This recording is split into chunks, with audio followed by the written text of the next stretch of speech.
Девочки, будущие мамочки, добрый день! Хотела поделиться с вами информацией по подготовке к выезду в роддом. Начать хочу с пакета документов, который необходим при поступлении. Это паспорт, СНИЛС, страховой полис, родовой сертификат и карта наблюдения, которую ввели в течение всей беременности. Туда вкладываются все УЗИ, записи анализов и все обследования, которые были. Также обязательно сделайте ксерокопии СНИЛСа, паспорта и медицинского полиса. Лучше это сделать заранее, чтобы к вам претензий не было. Итак, все упаковывается в папочку, и наш пакет документов для поступления в роддом готов. Идем дальше. Дородовое поступление, то есть поступление в дородовую палату. Что нам будет там необходимо?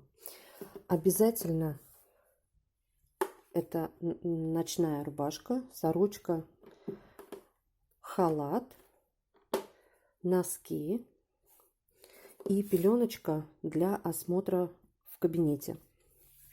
Также, девочки, возьмите обязательно воды, потому что при схватках очень часто хочется пить. И гигиеническую помаду, потому что пересыхают губы во время активного дыхательного процесса. Поэтому она вас спасет. Обязательно взять с собой тапочки моющиеся.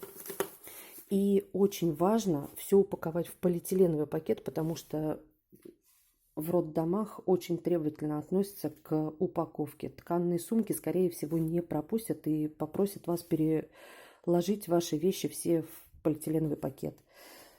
Также рекомендую взять с собой небольшое полотенчико.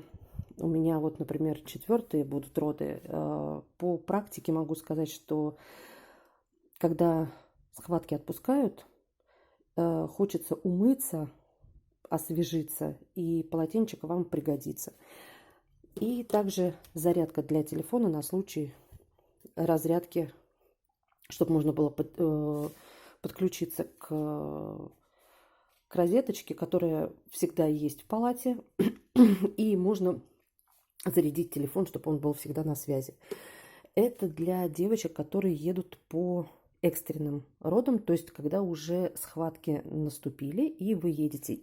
Я, например, еду по предварительной госпитализации, поэтому я с собой еще дополнительно беру книжку и средства гигиены, потому что лежать предстоит несколько дней. Итак, это дородовая палата. Ночнушка, халат, пеленка, носки, зарядка, полотенчика, гигиеническая помада, вода и тапочки. Это то, что вам будет нужно в первое время в дородовой палате. Итак, первый пакет готов. Их будет 4. Следующий пакет, который мы будем упаковывать, это то, что понадобится после родов. Итак, собираем пакет после родовую палату. Первое и очень важное, что вам понадобится, это, естественно, прокладки с большой впитываемостью. И лучше взять 2 пачки, потому что могут быть очень обильные выделения. Одноразовые трусики или трусики-сеточки. Как правило, в роддомах не разрешают одевать обычные трусы после родов. Впитывающие прокладки, пеленки, бюстгальтер для кормления и вкладыши в бюстгальтер. Также мокрые салфетки для вас, не для малыша, а для вас. Они понадобятся, девочки, на практике, потом убедитесь. Полотенце уже большое, не маленькое. Посуду уточните в роддоме, но, как правило, сейчас посуду нужно брать свою.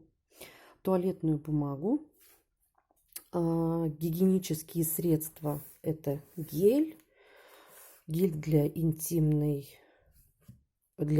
ухода, детское мыло. Для чего оно нужно?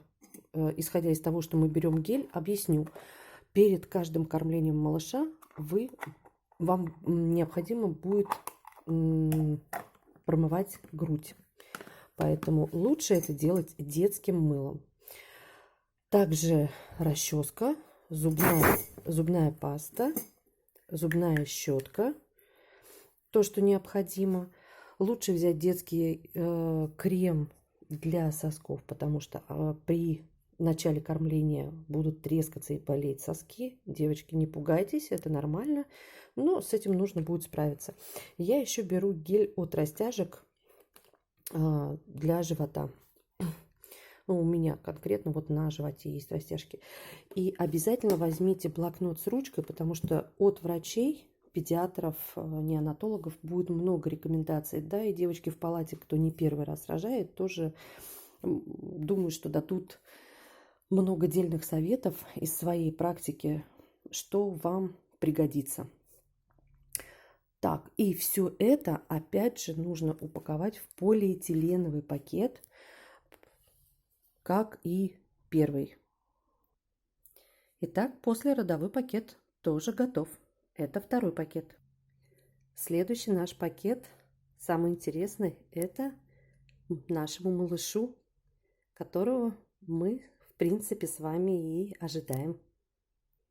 Итак, девочки, вещи первой необходимости для нашего младенца. Салфеточки мокрые.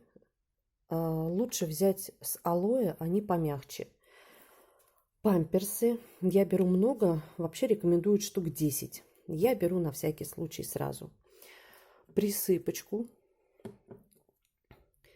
Гель мягкий для первых дней, чтобы можно было помыть малыша. И детский крем под подгузники на случай покраснения кожи у малыша. Также беру воду, потому что из практики, не воду, бутылочку для воды. Из практики могу сказать, что ваше молоко – это еда, но вот первые 3 пребывания в роддоме лично нам рекомендовали доктора подпаивать, буквально там по чуть-чуть давать воды малышу, чтобы у него была не только еда, но и питье. Также я беру пустышку для успокоения, пледик в кроватку и одежду для малыша. Несколько боди, так как сейчас летний период, я беру летние такие легенькие боди, чепчик, пинеточки хбшные, на руки варежечки, чтобы ребеночек пока не царапался, потому что на каточке первые дни вы еще при роддоме отстригать не будете, чуть-чуть попозже. Можно взять обычные пеленочки, я беру пеленку Кокон.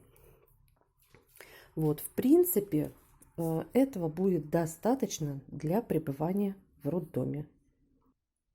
Итак, готов у нас 3-й пакет. Остался еще 1.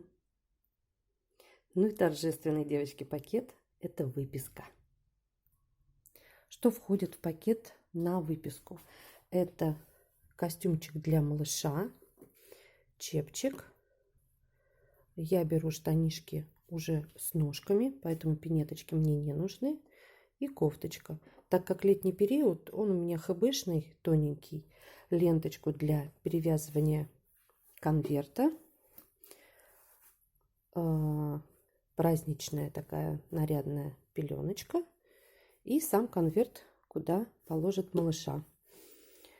Также мы берем одежду, в которой мы будем проводить фотосессию после выхода из роддома. Зеркало, косметичка. Как правило, девочки, этот пакет не берется с собой.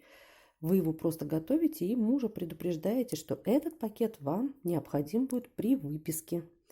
И ваш любимый не будет озадачен тем, что искать для вас и где искать наряды для малыша. Вы ему очень облегчите жизнь уже подготовленным процессом. Ну что ж, наши 4 пакета готовы. Девочки, в добрый путь и всем легких родов!